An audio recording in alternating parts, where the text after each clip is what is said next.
મહેસાણા જિલ્લામાં આમ આદમી પાર્ટી દ્વારા કલેક્ટર કચેરીએ પહોંચીને લેખિતમાં આવેદનપત્ર પાઠવવામાં આવ્યું છે। મહેસાણા આમ આદમી પાર્ટી દ્વારા ડ્રગ્સના દૂષણને રોકવા સદંતર નિષ્ફળ એવા ગૃહમંત્રીને પદભ્રષ્ટ કરીને ગુજરાતને ડ્રગ્સથી મુક્તિ આપવામાં આવે તેવી માંગ તથા મહેસાણા મહાનગરપાલિકા કલેક્ટર વહીવટદારને વાહન પાર્કિંગમાં નહીં હોવાથી તો મિલકત સીલ કરવાનો નિર્ણય પરત લેવા અરજ કરવા બાબતે કલેક્ટર કચેરીમાં કલેક્ટર HK પ્રજાપતિને આવેદનપત્ર પાઠવ્યું હતું।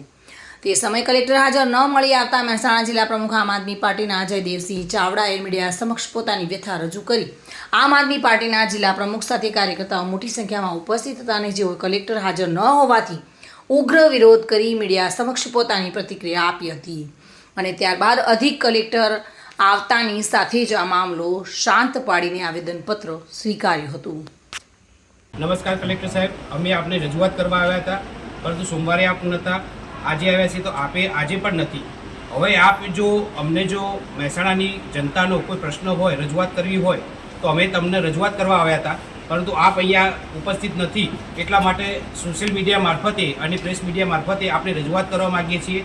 અમારી ઈચ્છા હતી કે તમને રૂબરૂમાં રજૂઆત કરીએ, પરંતુ આપ જ્યારે હાજર જ નથી રહેતા ત્યારે અમારે રજૂઆત કરવા માટે પ્રેસ મીડિયાનો સહારો લેવો પડે છે। અત્યારે અમારી પાસે બે આવેદનપત્ર છે, જેના અંદર એક ગુજરાત અત્યારે ડ્રગ્સનું હબ બની રહ્યું છે। ડ્રગ્સના એટલા બધા કેસો થઈ રહ્યા છે અને નાના નાના યુવાનો અત્યારે ડ્રગ્સના રવાડે ચડી રહ્યા છે। એના અંદર મહેસાણા પણ બાકાત રહ્યું નથી। સારા સારા ઘરના વ્યક્તિઓ, યુવાનો ડ્રગ્સના રવાડે થઈને પોતાની જિંદગી બરબાદ કરી રહ્યા છે, કુટુંબ પરિવાર બરબાદ કરી રહ્યો છે। બીજી રજૂઆત એ હતી કે મહાનગરપાલિકા મહેસાણાએ એક તગલકી નિર્ણય લીધો કે જેના અંદર આપ શ્રી વહીવટદાર તરીકે પણ અમને રજૂઆત કરવાની હતી કે જેના અંદર કોઈ દુકાનદાર કે કોમ્પ્લેક્સના આગળ કોઈ વ્યક્તિએ પાર્કિંગમાં સાધન નહીં મૂક્યું હોય તો એ એક દુકાનદાર કે વેપારીની દુકાન સીલ કરવા માટેનું અથવા મિલકત સીલ કરવા માટેનું આપે જે તગલકી નિર્ણય લીધો છે એ તગલકી નિર્ણય પરત લેવામાં આવે એવી અમારી રજૂઆત છે। અમારું નામ જીતુભાઈ કાપડિયા, ગુજરાત પ્રદેશ મંત્રી, આમ આદમી પાર્ટી મહેસાણા।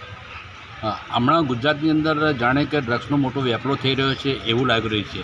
હમણાં ડ્રગ્સથી એટલું બધું પકડાયું છે, એ ડ્રગ્સ ક્યાં જાય છે અને શું થાય છે એ કોઈને ખ્યાલ જ નથી। ગૃહમંત્રી જે હર્ષ સંઘવી છે એ આ બાબતે બહુ નિષ્ફળ ગયા છે।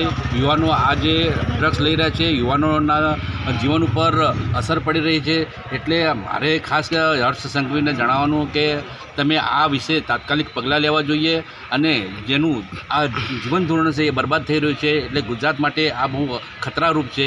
તે એ બદલ આપણે સરકારને અમને વિનંતી કરીએ છીએ કે આના ઉપર ખાસ ધ્યાન દોરવું જોઈએ। ભાવિન ભાવસાર સાથે bureau report, today Gujarati news.